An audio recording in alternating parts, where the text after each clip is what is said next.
Snow fell, relentless. Brian squinted through the windshield, his headlights useless against the blinding white. Each snowflake seemed to claw at his car, pulling him deeper into the storm. He was late, much later than he intended.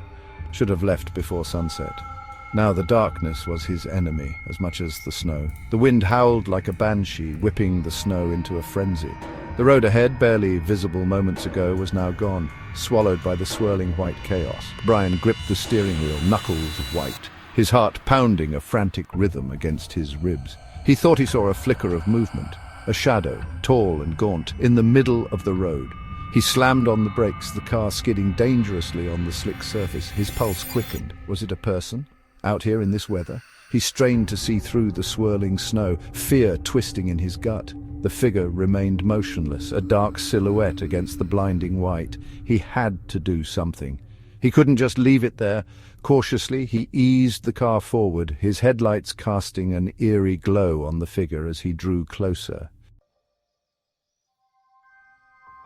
The figure was indeed human, slumped against the elements, unmoving. Brian pulled up alongside and rolled down the window, a blast of icy air instantly chilling him to the bone. "Hello, can you hear me?" His voice was swallowed by the wind. He got out of the car, instantly regretting it as the wind tore at him, biting at any exposed skin. The figure remained still.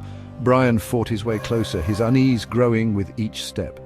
As he reached the figure, he saw it was a man, dressed in dark clothes, his face obscured by a thick woolen hat pulled low. He was deathly pale, his skin almost translucent. Dead? He couldn't tell. He reached out, his hand shaking, and touched the man's shoulder. It was like touching ice. The man stirred, a low groan escaping his lips. He wasn't dead.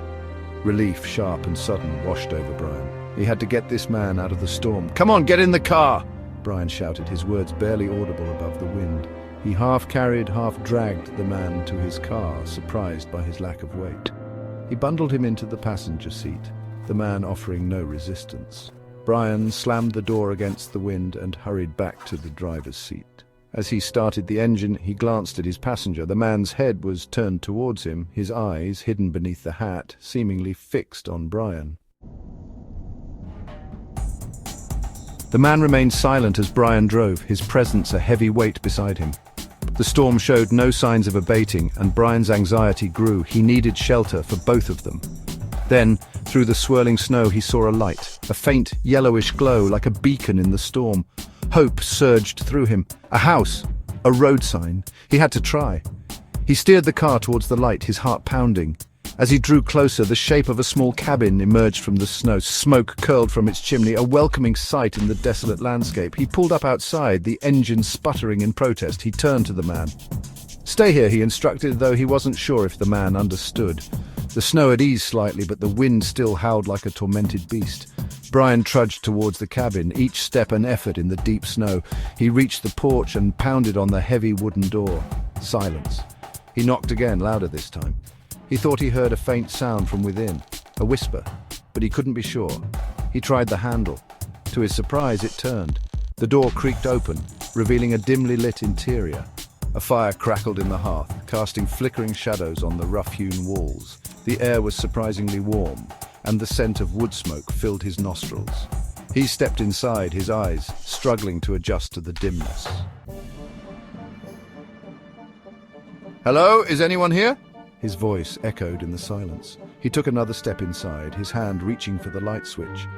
As his fingers touched the plastic, he felt a cold shiver run down his spine. A sense of dread, primal and overwhelming, washed over him. He snatched his hand back as if burned. He couldn't shake the feeling that he was not alone. He turned and ran, his heart pounding in his chest. He burst out of the cabin and into the swirling snow, the wind whipping at his face. He didn't look back, he didn't dare. He scrambled into the car and slammed the door shut, the sound lost in the roar of the wind. He fumbled for the keys, his hands shaking so badly he could barely hold them. "We have to go," he gasped, his voice tight with terror. He turned the key in the ignition. Nothing. He tried again. Still nothing. Panic surged through him, cold and sharp. The engine sputtered once, then died completely. He was trapped. He risked a glance back at the cabin. The windows were dark, but he could have sworn he saw a figure standing in the doorway, a tall, shadowy figure, its eyes glowing with an eerie light. He slammed his fist against the steering wheel in frustration and fear. He had to get out of here. He threw the car door open and stumbled out, the wind nearly knocking him off his feet. He ran. He didn't know where he was going, but he had to get away from the cabin, from the figure, from whatever lurked within those snow-covered walls. He ran until his lungs burned and his legs screamed for mercy. He collapsed in the snow, his chest heaving, his body trembling with cold and fear. He looked back. The cabin was gone, swallowed by the swirling snow. He was alone. Or was he? As he lay there, gasping for breath, he felt a cold presence beside him. He didn't need to look to know the shadow from the road was now with him, closer than before, its icy breath whispering on the back of his neck.